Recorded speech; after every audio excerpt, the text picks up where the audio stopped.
नमस्कार दोस्तों, आइए आज सुनते हैं होलिका दहन की एक अनसुनी कहानी। बहुत कम लोग जानते हैं कि होलिका दहन की रात सिर्फ प्रहलाद की विजय की कहानी नहीं है, बल्कि उस रात कुछ ऐसा भी हुआ था जो इतिहास के पन्नों में कहीं खो गया है। कहते हैं कि जब होलिका आग में जल रही थी, उसी समय उस नगर के एक वृद्ध तपस्वी ऋषि वचस्पति महल के बाहर आकर खड़े होकर मुस्कुरा रहे थे।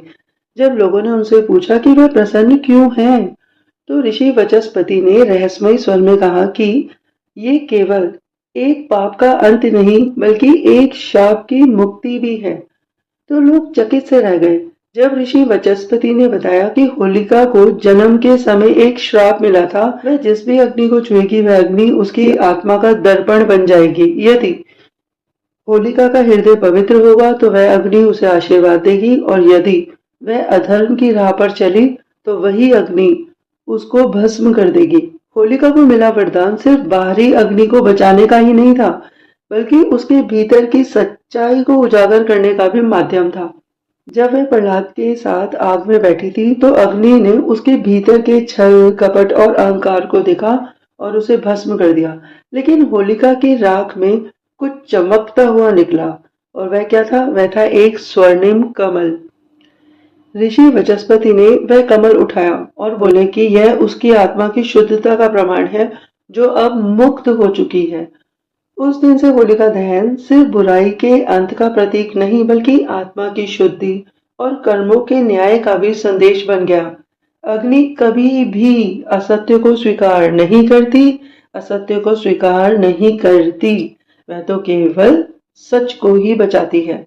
तो इस होली अपने भीतर की होलिका को पहचानिए, अपने भीतर की बुराइयों को पहचानिए और अपने सत्य को आग की कसौटी पर परखिए। तो मित्रों, होलिका दहन की एक अनसुनी कहानी यहीं पर संपूर्ण हुई, किंतु हमें मालूम होना चाहिए कि ऐसे बहुत सारे ऋषि हैं जिनका कि जो सत्य है वह आग की कसौटी पर सदा ही सही निकला, बिल्कुल सत्य निकला। तो ऐसे ऋषियों को अग्नि देवता ने कभी भी नहीं जलाया।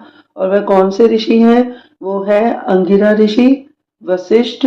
वशिष्ठ ऋषि वही है जिनकी पत्नी अरुंधति थी।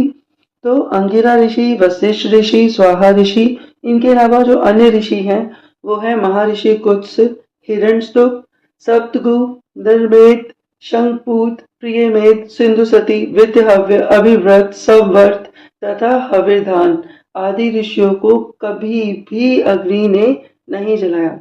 तो अग्नि देवता जो है वह सदा ही जिनके भीतर बुराइयां होती हैं उनको ही केवल भस्म करते हैं। आइए इस होली में हम भी अपने अंदर की जो होलिका है, अपने अंदर की जो बुराइयां हैं उसका दहन करते हैं। और आप सभी को होली की बहुत बहुत शुभकामनाएं।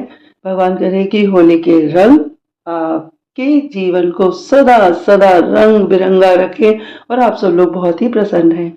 आप सब लोगों ने इस कथा को बहुत ही प्रेम पूर्वक सुना। आपके अंदर बैठी आत्मा, आपकी ऊर्जा शक्ति को मेरा बारंबार प्रणाम है। बहुत बहुत धन्यवाद, बहुत बहुत धन्यवाद।